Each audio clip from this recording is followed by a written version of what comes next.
poquito por aquí que me da el cortijo, si no, no os veo bien. Bueno, también la intención de estas charlas es que también vosotros pues, podáis hablar y que podamos interactuar, porque como bien indicaba, subiendo por la escalera con una persona que también viene cada semana, va a decir cada mes, nos gustaría encontrarnos cada semana. Decíamos, ¿no?, que el aprendizaje también es grupal. Claro, ahora está muy de moda esto de la inteligencia artificial, el ChatGPT, ¿no?, que también es algo que nos llama mucho la atención y que bueno, vemos cómo la tecnología ha avanzado a un paso tan grande, a unos niveles tan exponenciales, que claro, nos preguntamos si estamos a la par, si también en nuestro desarrollo psíquico, nuestro desarrollo afectivo, sexual, social, porque al fin y al cabo el ser humano estamos sobredeterminados por nuestras relaciones sociales. Incluso Freud dice que no somos psíquicos si no somos sociales. Fijaros la importancia de la inteligencia emocional, que yo diría que es el amor y esos procesos inconscientes, que es un elemento principal y muy importante, que es un descubrimiento muy fuerte para el campo psíquico, que nos ha abierto una venda impresionante para conocernos, para saber de nuestros procesos, de cómo funcionamos, ¿no? Porque si tomamos como ejemplo la inteligencia artificial, vemos que en realidad es como una base de datos, ¿no? Que lo que pone en juego es, como buscamos en el buscador de Google, es una cantidad de información, de datos, de algoritmos, pero claro, no se puede comparar a la inteligencia humana, que digamos que tiene otra capacidad, es más inconsciente, ¿no? La inteligencia artificial se queda muy corta, en el sentido de que no puede producir una metáfora, no hay una articulación, la inteligencia se produce entre varios, no es algo que tenga que ver con el conocimiento, sino que tiene que ver con el saber. Y para que sepamos de esto, por ejemplo, quien monta en bicicleta o quien conduce, ¿no?, o cualquier aprendizaje que hagamos en nuestra vida, vemos cómo no es algo que dependa de nuestro conocimiento, sino que ya se instaura en nosotros como algo, como parte de nuestro ser, es como un saber que cuando toca es cuando ahí aparece esa acción, cuando en un examen uno no tiene el conocimiento en la cabeza, es cuando toca esa tarea, ahí te va a surgir esa respuesta o va a surgir esa articulación, y es una cosa que tiene que ver con los procesos psíquicos de aprendizaje, ¿no?, que son más a nivel grupal, y que la inteligencia no es medirlo en una serie de test, porque vemos que hay muchas pruebas psicológicas que son más cognitivas, ¿no?, que se basan en una serie de cifras, en unos baremos, pero claro, vemos que también no es algo que te catapulte hacia el éxito, ¿no?, el hecho de tener una base, un coeficiente intelectual X o Y. Y vemos incluso que hay muchas problemáticas en muchas personas cuando no pueden acceder a esa red social, ¿no?, que incluso necesitamos de otras personas para cualquier ámbito laboral, para cualquier ámbito en el desarrollo afectivo, en el desarrollo social. También necesitamos de cierta inteligencia emocional, ¿no?, en ese sentido. Porque claro, si vemos el recorrido de la historia de la humanidad, dicen que incluso el lenguaje empezó a construirse en el ser humano cuando nos tuvimos que unir, en lugar de sobrevivir y dañar al otro para ocupar ese lugar, cuando nos tuvimos que unir para realizar una transformación de la naturaleza, para ponerla más a nuestro servicio, para sobrevivir más años. Ahí fue cuando nos tuvimos que unir para hacer cosas mayores de la mínima supervivencia. Entonces, claro, sin el amor social es imposible sobrevivir sin el amor, ¿no?, sin las relaciones con los demás. Para cualquier mínima cosa necesitamos de un montón de personas para que se lleve a cabo cualquier mínima cosa, ¿no? Y esta mañana hablábamos en una tertulia de la radio, incluso era muy interesante porque hablábamos del tema del agua, ¿no?, de la necesidad ahora de la sequía tan importante que hay, y de que solamente nos acordamos que falta agua cuando no puedes abrir el grifo, cuando te van a aplicar unos cortes en el suministro. Claro, es como el trabajo, uno no se acuerda hasta que nos falta. Entonces, nos tenemos en cuenta que todo lo que hagamos necesitamos de otras personas. Y claro, yo diría que sin inteligencia emocional, con la inteligencia emocional me refiero a esos procesos inconscientes, no hay progreso. El ser humano ha progresado gracias a que incluso los descubrimientos científicos no vienen de la nada, sino que vienen de un proceso de muchas personas que se han puesto a investigar y que se desprenden varias teorías científicas y una va encadenada a otra. Incluso vemos que en diferentes lugares, en una misma época, convergen ciertas disciplinas científicas porque, digamos, que era el momento en el que tenían que salir, pero tuvo que existir la matemática para que luego se utilizara la física, etcétera, ¿no? Es decir, que somos una cadena humana y la inteligencia forma parte de ese entramado, ¿no? Y que sí que es cierto que los descubrimientos mayores que se han producido a lo largo de la historia también han producido mucho rechazo. Por eso digo que es interesante también el psicoanálisis, ¿no? que viene a estudiar esos procesos que hay en nosotros y que no podemos partir de la conciencia. La conciencia se queda corta para explicar lo que somos. Porque yo si le preguntaras quién es usted o quién es usted, ¿no? Ustedes podrían describirse, pero de una manera muy simplista, conforme a una categoría que en realidad también es comparación a otros. Uno es alto en comparación a otro que es bajo, ¿no? Y que también la descripción que tenemos de nosotros mismos no abarca toda la complejidad que hay en nosotros. Porque hay cosas de nosotros que ni siquiera vemos. Y eso lo estudia el psicoanálisis. Nos dice que el hecho de que a una persona no le vaya bien, por ejemplo, en el trabajo o en las relaciones, ¿no? Que haya algo que entorpezca eso, no tiene que ver con una serie de trucos o consejos, sino que tiene que ver con una contradicción en la persona. Es decir, hay una parte de nosotras desconocida que se va a manifestar, y para que hagamos un ejemplo de esto, por ejemplo, en los lapsus, en los olvidos, en los sueños, en el chiste. Es decir, estamos constantemente hablando de nuestra verdad sin nosotros saberlo, pero es un saber no sabido, en el sentido de que también eso lo intuimos cuando estamos frente a otras personas, ¿no? Uno nota cuando alguien no le trata bien. Las relaciones con los demás, claro, a veces vemos como incluso a veces hay personas que nos producen rechazo, otras atracción, el enamoramiento. Podemos pensar, por muchas razones que tú des que te has enamorado de esta persona tal otra, no son verdaderas, en el sentido de que va a haber algo más complejo y que tiene que ver con ese inconsciente, es decir, con esa división de nosotros, que es la parte de nosotros que desconocemos y que el yo solamente es la fachada, y va a haber una mínima parte de nosotros que nos hace generar la vida que tenemos, nos hace elegir unas personas y no otras, o por ejemplo, cuando estamos en una reunión con personas, está el mecanismo de identificación. Claro, y eso explica por qué a veces, no sé si le ha pasado alguna vez, seguro que sí, ¿no? Que han conocido a alguien y de entrada les cae mal y no entienden por qué, porque no lo conocen de nada. Y claro, esa complejidad, eso tiene que ver con nuestros procesos inconscientes, tiene que ver no con la otra persona, y esto es lo interesante, tiene que ver conmigo, con algo. Tú te identificas con algo que tiene que ver contigo, si no, ni siquiera lo es. El otro siempre va a ser un reflejo de ti.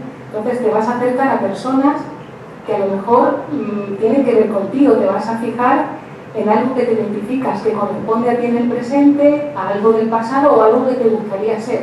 Y que esa persona, ahí no lo sabes explicar, pero a lo mejor te repele en ese momento, luego la conoces mejor y dices, ¿por qué me caía tan mal si es una persona maravillosa, no?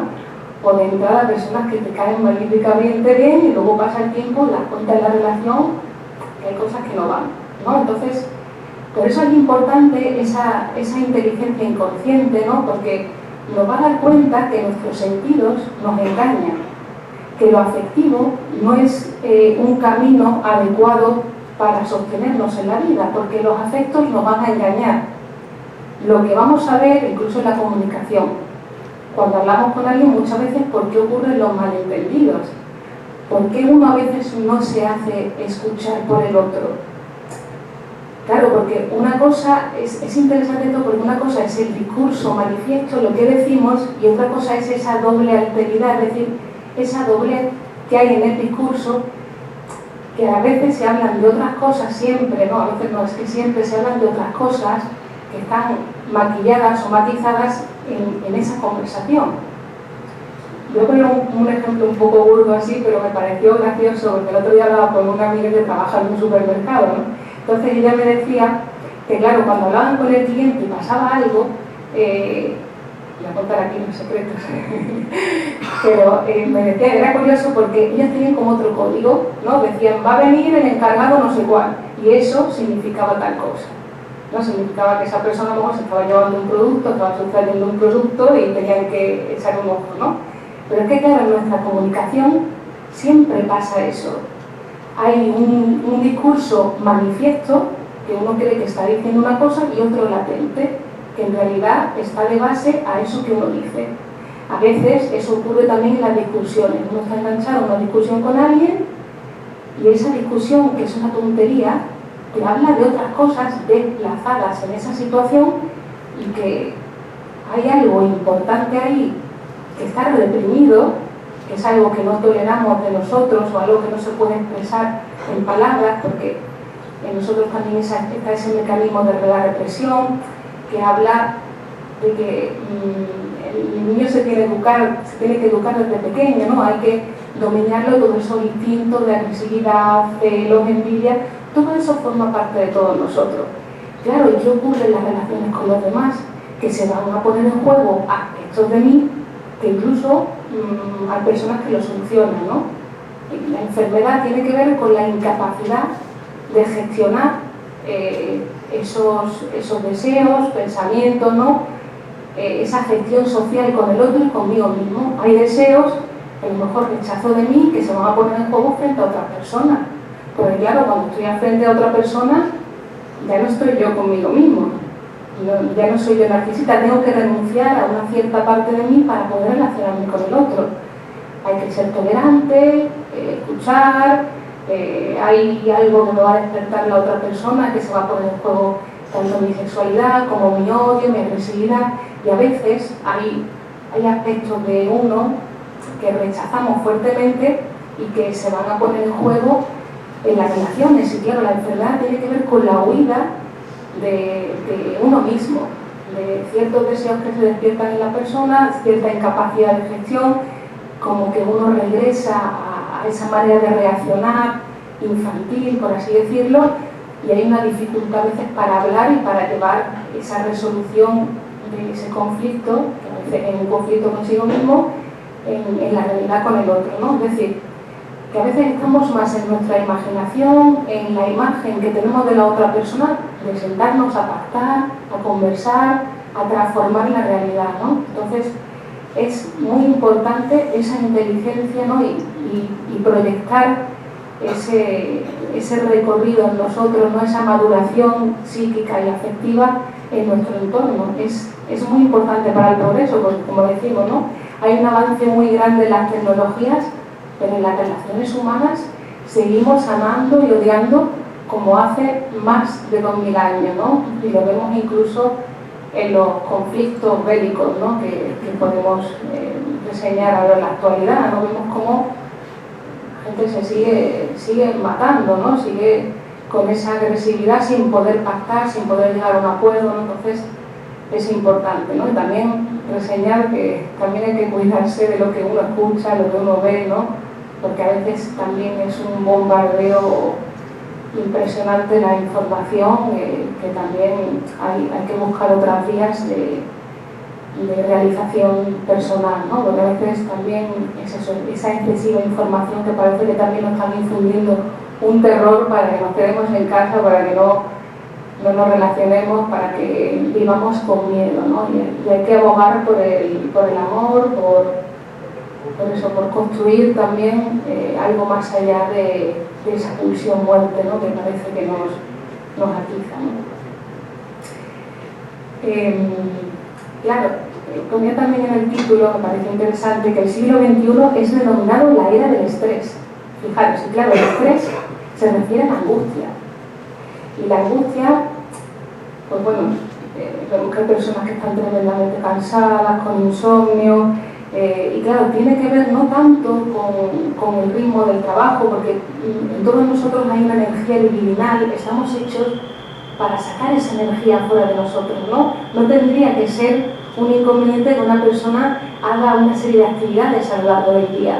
Cuando una persona termina cansada, agotada y apenas accionada, es porque hay un fuerte mecanismo de represión en ella. Hay algo que entra en conflicto y que, claro, que para sostener eso en el interior, por así decirlo, va a gastar un montón de energía y está agotado, ¿no? Entonces tiene más que ver no tanto con la tarea externa, sino con la gestión, la dificultad de la gestión de las relaciones de esa persona con el mundo, ¿no? Y claro, la enfermedad tiene que ver con eso, ¿no? Con la dificultad de manejar la relación de sí mismo con el mundo. Porque claro, el ser humano, todos los seres humanos nos tenemos que humanizar, ¿no?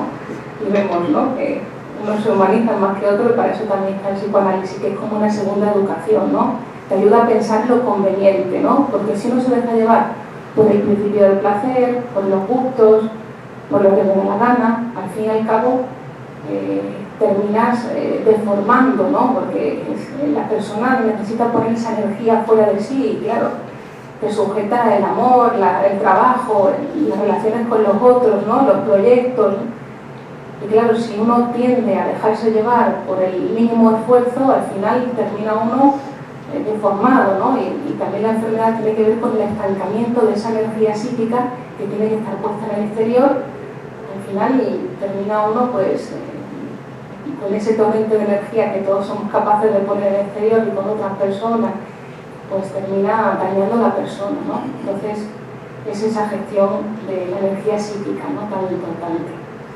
Y claro, la salud también tiene que ver con esa capacidad de transformación. Y esto es interesante porque en la charla anterior hablábamos de esa cuestión de si hay que adaptarse a la realidad o si hay que aceptar la realidad y transformarse con ella, ¿no? Y habíamos indicado que, claro, no es tanto adaptarte a la realidad, sino es aceptar la realidad que uno ha producido y también ir transformándose con ella, ¿no? Y también si lo enlazamos al progreso, ¿no?, y a esa dificultad a veces, ese miedo que hay a lo nuevo, al avance de las tecnologías, sí que es cierto que ahí podemos dar dos versiones, ¿no?, y que ahora si queréis podemos conversarlo, ¿no? Porque también está por un lado ese afán, ¿no?, de como decíamos, de destrucción, ¿no? Vemos que muchas veces tanto progreso tiene que eliminar, parece, a la labor, la función del ser humano en su puesto de trabajo, en la relación con los demás. Pero fijaros qué inhumano, ¿no? Porque a mí me parece también importante reseñar esto. Estuve también en un centro comercial, me tenía que comprar un ordenador, y me llamó la atención que fueras a una tienda y solamente hubiera una persona para atender a toda la masa de gente que había allí para preguntarle una duda. Entonces, claro, es interesante porque queremos simplificar tanto al ser humano, le queremos cercenar a un conjunto de datos, de conocimiento, y no nos damos cuenta que es la relación humana la que te va a permitir aprender, la que te va a permitir establecer unos lazos, tener una salud psíquica, la que te va a permitir, es a través del amor que uno también puede transformarse. Hay palabras que te dicen que si no te lo dice una persona cercana, tú ni las escuchas. El profesor no enseña, es el alumno, es el que aprende. Es a través de esa relación que vamos a poder transmitir ese deseo, esa escucha, ese deseo por aprender. No es una base de conocimientos, esa es la relación con el profesor, que uno ahí se va a poder ir transformando. Esa es la relación con los padres, que uno cuando tiene esa sensación de que va a perderlo si hace algo malo, es que esa persona va a ir renunciando a su narcisismo y va a poder ir transformándose para luego dar un paso a la sociedad. Pero claro, si pensamos al ser humano simplificándolo como una base de datos y criticando las generaciones son más jóvenes que nosotros, somos unos envidiosos, ¿no? Estamos produciendo también una situación en la que tenemos que ayudar que haya repuestos, que haya personas que también sigan con esa deuda simbólica, que la deuda simbólica quiere decir que cuando uno llega al mundo ya está todo hecho. Yo disfruto de todas las cosas que otras personas incluso han dado a su vida para que yo disfrute de estos derechos. Es decir, somos una cadena humana. Y claro, también me llamó la atención, ¿no?, la situación de este joven que ha aparecido en las noticias últimamente, ¿no? Y claro, yo me pregunto, ¿cuidamos a nuestra juventud? Porque claro, ser padre y ser madre no tiene nada que ver con la biología. Hay un chico en la sala y está haciendo determinadas cosas o necesita que alguien le indique algo que le ayude, ahí estás ejerciendo la función de padre y de madre. No, es una cosa grupal, forma parte de nuestra responsabilidad. Entonces, en lugar de criticar, tendríamos que también hacernos responsables de esa situación, que padres y madres somos todos, que cuando pasa algo en nuestro alrededor no podemos volver la cara, nos estamos deshumanizando. Y hay situaciones, claro, vemos que los países llamados del primer mundo, ¿no?, los más evolucionados, incluso son los que tienen la más alta tasa de suicidio, ¿no? ¿Por qué? Porque estamos creando una sociedad en la que se muestra que el individualismo, la competitividad, claro, eso es falso. Es una cosa narcisista, ¿no?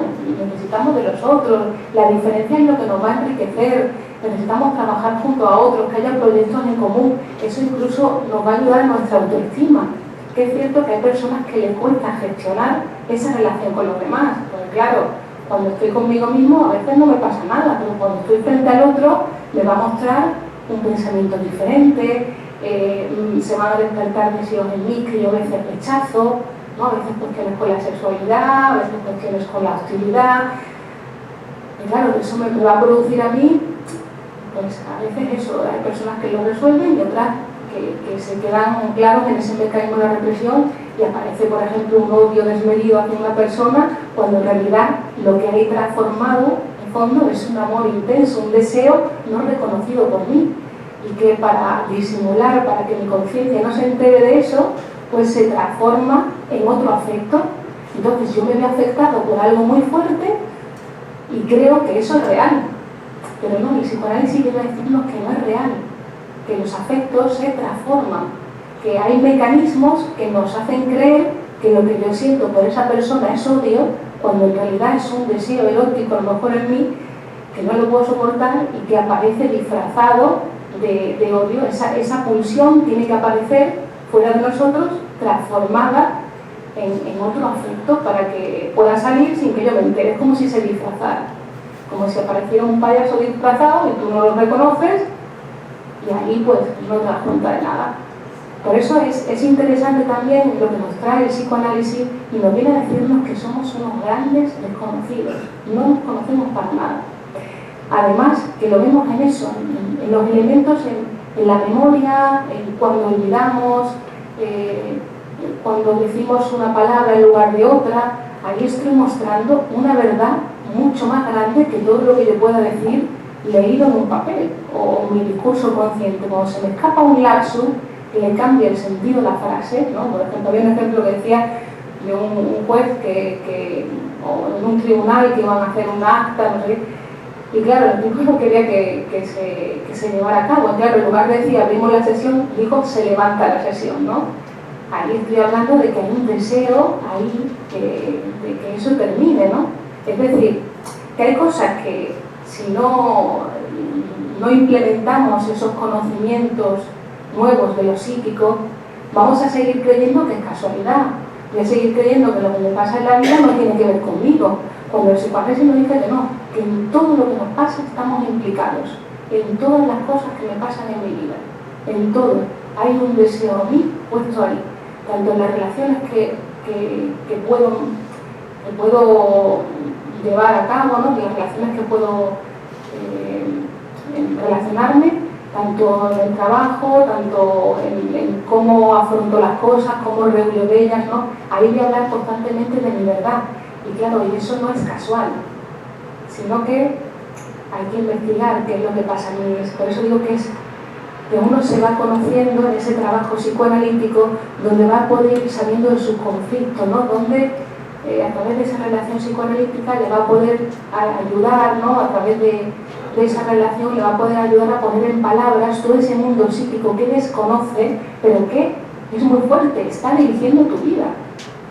Y eso es lo más importante. Tu vida la dirigen tus procesos inconscientes. El que tú te enamores de una persona y no de otra, no depende de lo que tú dices.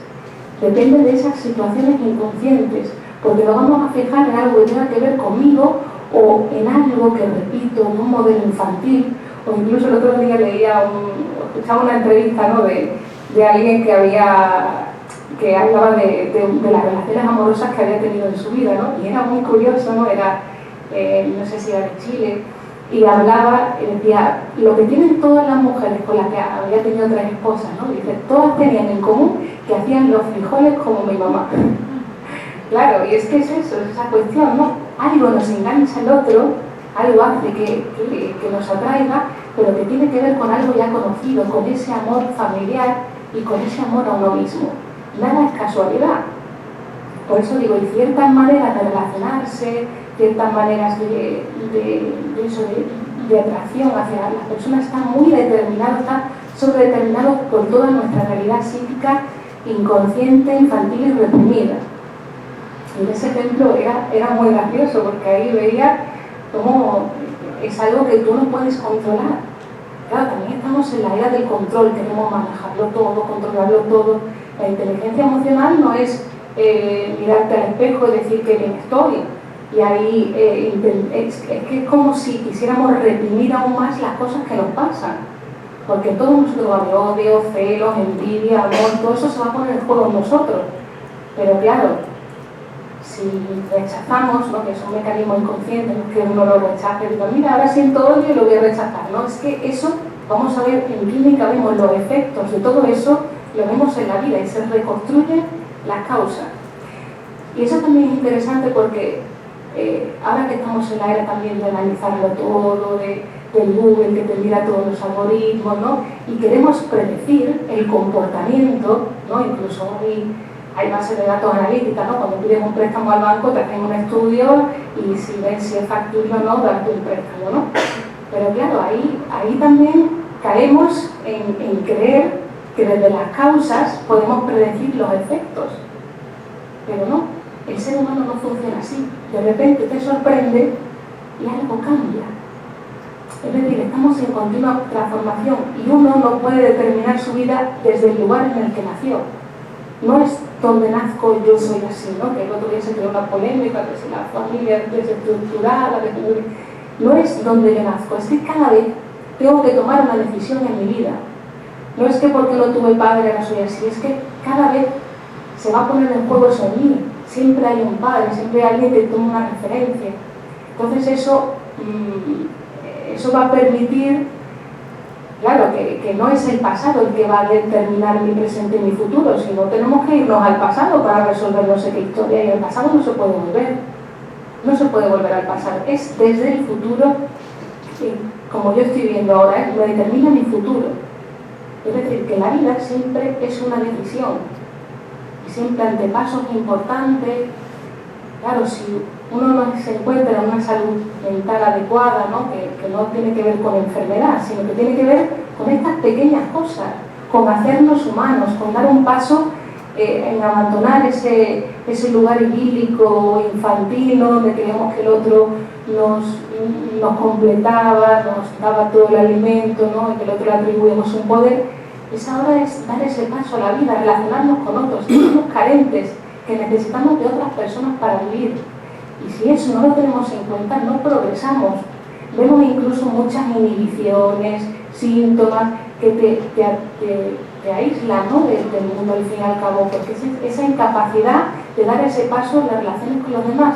Pero no es algo que sea patológico en el sentido de que ya ha nacido así, es orgánico, no tiene solución, sino que tiene que ver con la madurez y que es posible de transformar a través de eso, de la escucha psicoanalítica, porque te va a ayudar a determinar en ti y a transformar ciertos aspectos que aún repiten modelos infantiles de reaccionar ante tu realidad.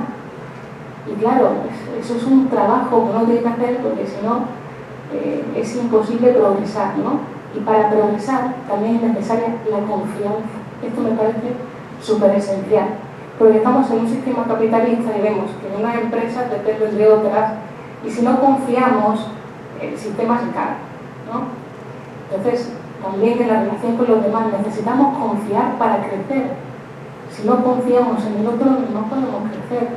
Es muy difícil crecer si no confiamos, ¿no? Y eso, tener en cuenta que hay maestros, ¿no?, que nos van a enseñar ese camino, ¿no? Y que también hay esos compañeros con los que podernos apoyarnos y hacer de ellos nuestros aliados, ¿no? Por eso es necesario tolerar esas diferencias con el otro, ¿no? Claro, ese paso hacia el mundo, ¿no?, tiene que ver también con aceptar la heterosexualidad, en el sentido, no del género, ¿no?, que ya estamos en la disputa del género, ¿no?, en el sentido que hay que aceptar las diferencias. No igualdad de derechos, pero es aceptar las diferencias, que el otro es diferente a mí, y estamos en la era de no aceptar, es que ni que te digan una mínima cosa, sales corriendo. Porque, claro, lo que te cuestiona, quieres hablar, me estás hablando de unas cosas muy profundas, yo no quiero saber nada. Claro, porque hay otro que piensa diferente a ti, que te va a poner en juego cuestionamientos, que si sigues en tu burbuja ni siquiera te vas a plantear, ¿no? Entonces, muchas veces esa resistencia al otro tiene que ver en que frente a otros yo ya me tengo que ir transformando, ya no me puedo comportar como ese niño que fui, o con esa misma manera de reaccionar ante las cosas, porque el amor también conlleva esa transformación constante en nosotros, tolerar que el otro es diferente, pactar. El amor tiene que ver con los pactos, con las palabras, no tanto con los sentimientos, porque el sentimiento son sentires mentirosos. Hay personas que aman a quien más la maltratan, y eso lo sabemos todos. Hay cuestiones en el amor que no nos podemos explicar por la lógica, es imposible, y que tiene que ver con todos esos procesos inconscientes, ¿no?, que a veces hasta con los ojos cerrados, dice el doctor Menasa, se puede gozar de su enemigo, ¿no? Hay tendencias en nosotros que nos hacen repetir ciertas posiciones y adherirnos a cosas que no son convenientes. Por eso digo que las pulsiones también hay que dominarlas, ¿no?, en ese sentido. Entonces es importante esa cuestión, ¿no? Y claro, también es interesante en esta comparación con la inteligencia artificial, ¿no?, que a veces está como sobrevalorada y en cambio está muy poco valorada la inteligencia humana. Y si vosotros supierais lo que somos capaces de hacer, ¿no?, porque a veces nos transmite, ahora que estamos aquí en nuestra Málaga cultural, ¿no?, a veces nos transmiten que la cultura, la creación, tiene que ver con el erudito, el que es una persona iluminada, que es un genio, que ha nacido así, es el capaz de crear. Pero no, la capacidad de crear está en todos los seres humanos. Incluso la inteligencia artificial tiene esa incapacidad de crear, de combinar una palabra con otra. Lo que es abstracto ni siquiera lo entiende, ni siquiera lo puede producir, pero el ser humano sí. El ser humano tiene esa complejidad, puede unir una palabra por otra, hacer una creación nueva, algo que no existía. Entonces el ser humano tiene una capacidad tan amplia de creación que si uno se permite, ¿no?, y se abre la puerta de la creación, no es una cosa de unos eruditos, ¿no?, sino que la inteligencia se va a desarrollar también en uno a través de la grupalidad de otras personas, del desarrollo, también de poder poner esa energía, todos esos instintos, en lugar de en la enfermedad, por ejemplo, en una obra de arte, ¿no? Es decir, los mismos mecanismos son, esto me sorprendió mucho cuando lo escuché la primera vez, ¿no? El mismo mecanismo es para la creación de un sueño, que de un síntoma, un delirio, que de una obra de arte, son los mismos mecanismos. Depende de cómo me lo use. Es decir, Freud nos descubrió que la enfermedad mental tiene los mismos mecanismos psíquicos que el sueño. Fijaros, qué interesante, porque nos normaliza, es decir, nos abre la posibilidad de que es cuestión de cantidad, de transformar ciertos aspectos en uno para poder derivarlo o en un lugar o en otro. No es lo mismo un delirio que un sueño, no es lo mismo, ¿no? No es lo mismo una producción social, no es lo mismo una creación, una obra de arte, que una persona que está enferma y no puede ni levantarse, ¿no? Es decir, que que la salud mental tiene que ver con eso, con la capacidad de creación, con ser diferente uno mismo, con poder sublimar, poner esa energía psíquica, sexual, en un proyecto, en algo diferente. Claro, la realidad es dura, ¿no? A veces vemos como cualquier cosa que uno hace, o los problemas, obstáculos, pero claro, también es como uno le dé una vuelta a ese sufrimiento, a esa realidad que a veces, claro, nos pone en juego las enfermedades, la naturaleza, ¿no? Que viene una sequía, que viene un terremoto, viene una guerra, las relaciones amorosas, ¿no? Que a veces también son complejas, ¿no? Las relaciones con los demás, pero claro, si uno se queda ahí en esa situación, y la creación tiene que ver con esa capacidad de darle una vuelta a esa realidad y producir otra cosa, no para mí, sino para otras personas que van a venir después, ¿no? Es poder poner tu energía en algo. No es lo mismo que te deje tu pareja y tú hagas con eso otra cosa, escribas un poema, o luego te relaciones con otras personas, que te quedes ahí llorando, ¿no? Es decir, que la capacidad de sustitución también nos hace estar sanos. La salud tiene que ver con eso, con la capacidad de sustitución. Y un buen amante siempre tiene a alguien a quien amar, nos dice Miguel Carmenasa, ¿no? Entonces es esa versatilidad, ¿no? Que si uno se queda enganchado a algo, ahí hay que sospechar. Igual no era un amor, ¿no? Igual era otra cosa, que era como algo infantil, ahí que estamos enganchados todavía, ¿no? Porque tenemos tantas opciones y tanta apertura, tantas cosas, esa capacidad de creación, que el progreso está en desarrollarnos nosotros dentro de nuestro pequeño ámbito, porque cuando uno se transforma, la salud también tiene que ver con la generosidad. Cuando uno se transforma también toca a un montón de gente de su alrededor. Y claro, la educación no es decirle lo que tienes que hacer, es también mostrar tu ejemplo en la forma de vivir, ¿no? Y le estás transmitiendo esa generosidad, y el otro puede tomar ese deseo también, ¿no? Entonces, eso es importante para el progreso. Bueno, me parece que si mejor vosotros ya, si queréis comentar algo, si queréis añadir alguna cosa, o bueno, eso, que la inteligencia es entre varios, así que vamos a producirnos un espacio también para hablar, para que vosotros podáis preguntar lo que queráis o comentéis cualquier cosa. Laura, mira, sí. Un caso que pasó a un compañero de profesión. Sí. Y que ocurrió hace ya unos años, y que se estudiando juntos, estábamos todo bien, y de pronto ocurre una muerte de un familiar muy cercano, su padre, y otro tema familiar también importante. Y entonces mi compañero entró en una especie de apatía total, no quería salir de la cama. Es verídico, como dicen las películas. Entonces, la pregunta es, ¿el problema estaba porque esa muerte, bueno, puede ocurrir en cualquier momento y te puede desbancar un poco la idea? Pero eso es un tema que él tenía, digamos que el problema, digamos, no es algo externo que ha venido, sino que él ya estaba como predispuesto interiormente a que lo ocurriera, y después él, que tenía una energía de estudiar juntos, de estar tal, esa energía libidinal que empezaba con los libros, que empezaba con la vida que hacíamos juntos, las salidas también, o sea que una persona que era vivaracha, no era bien así, de pronto entra sin salir de la cama, una especie de apatía total, de no querer moverse. Y bueno, tú vas a estar ingresado en la unidad 1 de psiquiatría del civil, que estudió allí, y no me reconocía. O sea que esa energía, ¿dónde fue? ¿Se fue o qué pasó? Muy interesante tu pregunta, ¿no? Porque además esa idea de que tenemos, ¿no? Es interesante, porque claro, tenemos que saber también que las relaciones no se tienen o no se tienen, sino que se producen cada vez, ¿no? Y no es que uno tenga algo y le pase porque le ha pasado no sé qué, sino que habrá que saber, porque según lo que comentan, no sé, habrá que ver el caso, ¿no? Pero parece que tiene que ver con la depresión, ¿no? Porque claro, uno puede decir una persona que está enferma y que uno ya está preparado para la muerte de esa persona, pero es que es algo tan inexplicable en el sentido de que la lógica no te puede explicar eso.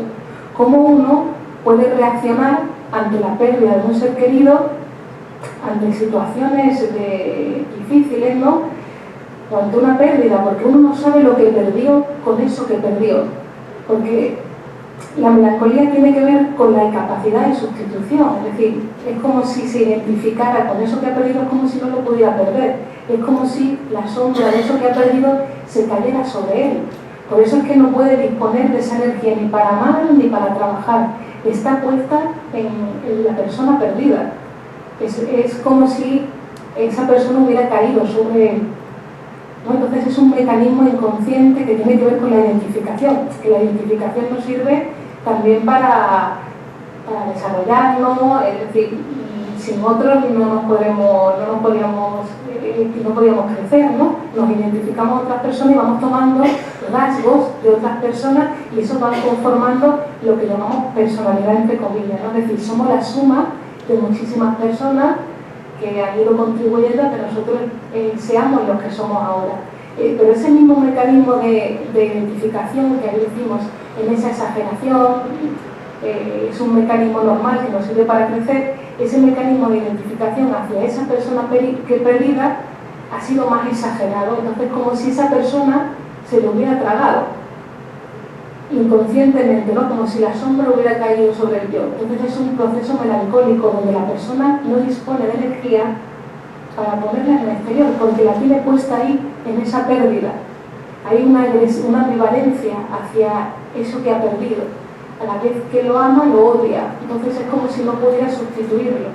Y ahí es donde aparece la melancolía, ¿no? Que es una enfermedad muy grave, que te lleva, incluso te puede llevar al suicidio, ¿no? Pero ya digo, es un mecanismo inconsciente porque uno no sabe lo que ha perdido con eso, ¿no? Es en el lugar donde el otro le completa, es un amor más narcisista, ¿no? Ahí es donde uno puede caer en la melancolía, porque la capacidad de amar también conlleva esa sustitución, ¿no? Una persona por otra, un ideal por otro, pero ahí había un elemento significante en esa relación, que puede ser algo que le completaba inconscientemente, ¿no? Porque cuando somos niños hacemos con la madre como una célula narcisista, ¿no? Es como si luego nos enseña el tercero a que podamos desear y podamos entrar en el mundo. Pero al principio es como si hiciéramos una célula con esa primera figura amorosa. Entonces habrá que ver lo que significaba para esa persona fallecida, ¿no? Entonces es complejo, ¿no? Pero sí es cierto que nos llama la atención de una persona con toda esa capacidad, toda esa disposición para trabajar, para amar, como de repente es que no es él, es que se queda como identificado con la otra persona, ¿no? Incluso en el análisis vemos como las frases, cuando la distinción entre la tristeza y la melancolía es porque la persona se denigra a sí misma, se critica, se insulta, ¿no? En público, ¿no? Dice que mala soy, ¿no? Que mala persona soy, que inútil, no me merece nadie, ¿no? Y eso está hablando realmente de eso que ha perdido, no de las características de esa persona, porque es una persona que trabajaba, que tenía amigos, ¿no? Y si escuchas su discurso, uno de los elementos que lo diferencia también es ese autorreproche, esa cuestión de castigarse, ¿no? De denigrarse públicamente. Pero habla no de él, sino de las características de lo que ha perdido. Es como si estuviera pegado, es como si se lo ha tragado y ya no lo ha perdido, está con él, ¿no? Que se ve en clínica, ¿no? Todo ese discurso, ¿no? La escucha psicoanalítica. Hola, buenas tardes. Muchas gracias por la charla. Volviendo al punto último que habías comentado de la creatividad, ¿no? Hay un refrán en español que dice que la necesidad agudiza el ingenio, ¿no? Muchas veces en esta sociedad donde tenemos todo a la mano, eso nos anestesia, ¿no? Pero hay otros factores que también influyen mucho en la creatividad, como son el aburrimiento o la pausa, ¿no? El buscar espacios intencionados de pausa para no hay más cosas que nos distraigan o nos relajen, sino simplemente buscar espacios de no hacer nada. Los daneses le llaman Niksen, y es simplemente pararse para no hacer nada, y en esos momentos de pausa puede surgir muchísima más creatividad, ¿no? Entonces, entender que la sociedad que estamos, que siempre tenemos cosas que hacer, y si no son obligaciones, nos ponemos un ocio, a veces obligados, pues de pantallas, de televisiones, de series, de contestar redes sociales, en vez de buscar espacios para nosotros mismos y poder trabajar esa pausa, esa creatividad, ese también conocernos un poquito más a nosotros. Claro, pero es una decisión, ¿no? Yo más bien diría que es la ideología, ¿no? En la que uno está sujeto, porque es como que te dicen o uno tiene instaurado, ¿no? De alguna manera en lo que te transmite en la sociedad, ¿no? En tu familia, etcétera, te tienen instaurado cómo tienes que vivir, cómo tienes que dedicar tu tiempo de ocio, ¿no? Cuando en realidad a veces nos dirigen a lugares donde no estás trabajando para tu alma, para tu ser humano, sino que te está llevando a que tal hora, en tal momento tienes que consumir, tienes que hacer esto, lo otro, y eso te venden que es la felicidad. Claro, por eso decía lo de las sociedades de bienestar, que al final te muestran una imagen falsa, porque no estás alimentando el alma, tu psiquismo, ¿no? Esa capacidad de creación, ¿no? Y de amor hacia los demás, ¿no? Que al fin y al cabo es también lo que te va a ayudar a la autoestima, ¿no? A las relaciones con los demás, el amor, la creación, sino que te están dirigiendo a lugares donde te dicen que teniendo un coche, una casa, no sé qué, ya vas a ser feliz. Y eso es falso. Luego vemos que la sociedad del bienestar se olvidan de alimentar el alma humana, ¿no? Eso no te va a llevar a la felicidad, ¿Tú ¿no? opinas que la inteligencia emocional se puede trabajar? Por supuesto que se puede trabajar, claro. Claro que se puede trabajar porque, de hecho, desde que nacemos se trabaja, ¿no? Es decir, el niño nace y es todo pulsión, es decir, cuando está a punto de caer se le tiene que poner en la mano, ¿no? Porque si no, cuando se pelea con el hermanito, le tienes que ir enseñando para que eso que ahora le sale hacia diferentes lugares pueda ir poniendo algunos diques, que a veces se ponen demasiados diques, se reprime demasiado, ¿no? Para que eso lo pueda utilizar para algo más conveniente. Toda esa energía psíquica que es un torrente de energía lo pueda dirigir hacia algo conveniente, porque el deseo desea desear, manifestarse continuamente, pero no es lo mismo manifestarse en una enfermedad, no es lo mismo manifestarse en una parálisis, ¿no? Que manifestarlo en vida, ¿no? No es lo mismo una guerra que una obra de creación, ¿no? No es lo mismo una guerra que quedar con una chica, con un chico, ¿no? No es lo mismo. Entonces, la energía tiene que salir. El problema es cómo y dónde se pone esa energía. Y eso es lo que hay que trabajar, que se trabaja en análisis, ¿no? Porque al fin y al cabo uno no se da cuenta de esas cosas, ¿no? Uno vive y se cree que eso es lo normal. Pero claro, hay formas de vivir que por esa ideología que te transmiten o esa tendencia, ese principio del placer, haces cosas que no son convenientes para ti ni para tu salud. Entonces, de adultos, ¿cómo podemos trabajar nuestra inteligencia emocional? ¿Qué herramientas nos comenta o nos propone para mejorar a nivel individual? El psicoanálisis es la herramienta principal desde el siglo XX que nos ha abierto un campo grandísimo del conocimiento humano, de lo afectivo, de lo sexual. Nos ha abierto un campo tan inmenso, tan maravilloso, que es imposible pensar la salud mental sin psicoanálisis, porque no es solamente, es la relación que tenemos con los demás, con lo social, con la creación, ¿no? Con tu alma, tu ser humano, ¿no? Es la relación que tú tienes frente a los otros. Entonces te abre otro mundo, ¿no? Porque hay una oscuridad en nosotros que, si podemos decir oscuridad, no sé si es el término más adecuado, pero hay una parte de nosotros que no vemos, que siempre está pulsando, que se van a ver los efectos en tu realidad, pero no vas a saber por qué, ¿no? Sino que tu vida, la que tienes ahora, es la que puedes desarrollar. Pero claro, también se puede vivir mejor, ¿no? Y hay muchas personas que sufren mucho. Entonces, es una opción, yo creo que principal para este siglo. Además, que estamos en un siglo de la pandemia, hasta vemos ciertas locuras, ¿no? A nivel mundial que merece eso, que se cuide la salud mental y que se psicoanalice muchos gobernantes, porque no se está cuidando la salud de la población. Se están ejerciendo medidas que rigen más el nivel supraeconómico que cuidar de las personas, ¿no? Entonces, es importante que haya dirigentes, ¿no? Y también el dirigente, que es tú, de tu propia vida, ¿no? Que también uno se sujete a algo que te dé otra calidad de vida, ¿no? Y otra dimensión, ¿no? de uno mismo.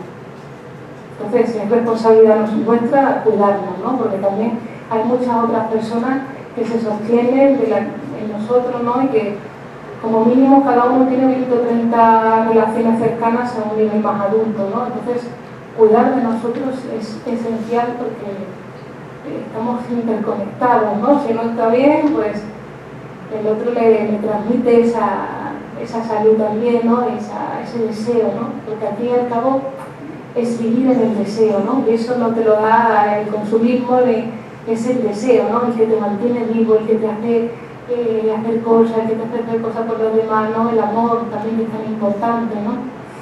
Y claro, no podemos olvidarnos de eso, y eso no lo va a suplir una máquina, ¿no? Por mucho que queramos poner los cajeros, claro, no se puede, es que tienes una palabra ahí que te escuche, eso es maravilloso, ¿no? Sí, es que claro, y los niños aprenden porque hay una relación afectiva también, ¿no? Que los profesores, ¿no? Incluso todos, ¿no? No es lo mismo que alguien te diga una frase y tengas una relación con esa persona, claro, ahí vas transformando, ¿no? Ciertos aspectos de ti, es para no perder ese amor, ¿no? Entonces es muy importante, ¿no? Que aboguemos por el amor y por los valores humanos que son esenciales para vivir, ¿no? Que sin amor no es salud, ¿no? En ese sentido, ¿no? Del amor social también. Entonces, bueno, si os parece lo de bien por hoy, y nos vemos la siguiente, que será el mes que viene. Tenemos que ver las fechas, si será para noviembre, no sé. Ahora si queréis podéis anotaros para recibir información de la próxima charla, que va a ser en noviembre, ¿vale? Así que si queréis proponer algún tema que os resulte interesante, que podamos conversarlo, también podéis acercaros, llevarnos una tarjetita y bueno, proponer cualquier temática que seguro que si entre todos también hablamos, la hacemos, pues mucho mejor. Así que muchas gracias por estar.